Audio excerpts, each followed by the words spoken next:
Hello guys, আজকে সারাদিন duty করে খাটনি করে ভোর 5টায় বাড়ি থেকে বেরিয়ে জগন্নাথ পুজোর প্রসাদ খেতে যাচ্ছি।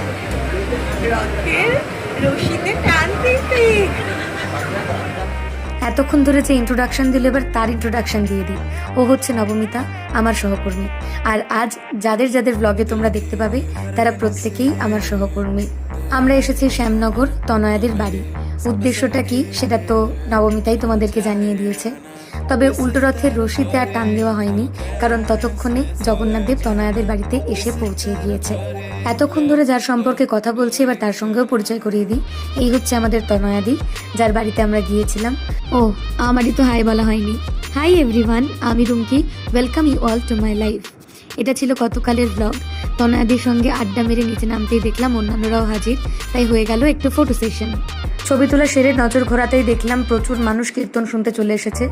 যাতে টেবিল বুক না হয়ে যায় সেই কারণে আমরা তড়িঘড়ি চললাম ডিনার করতে। শুরুতেই পাতে পড়লো ভোগের খিচুড়ি আর আলুর দম, সঙ্গে ছিল পোলাও, পনিরের তরকারি।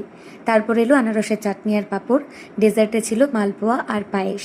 খাবারের সঙ্গে আমাদের আলোচনা আর তার সঙ্গে কীর্তনে ঐন্দ্রিলার জ্যামিং, সবটাই কিন্তু বেশ এন্টারটেনিং। খাওয়া দাওয়া শেষে এবার বাড়ি ফেরার পালা, তাই উঠে পড়েছি লোকাল ট্রেনে। সেখানেও আমাদের হল্লা থামেনি। যাই হোক, আজ এই অবধি। দেখা হবে তোমাদের সঙ্গে নেক্সট ব্লগে। টাটা।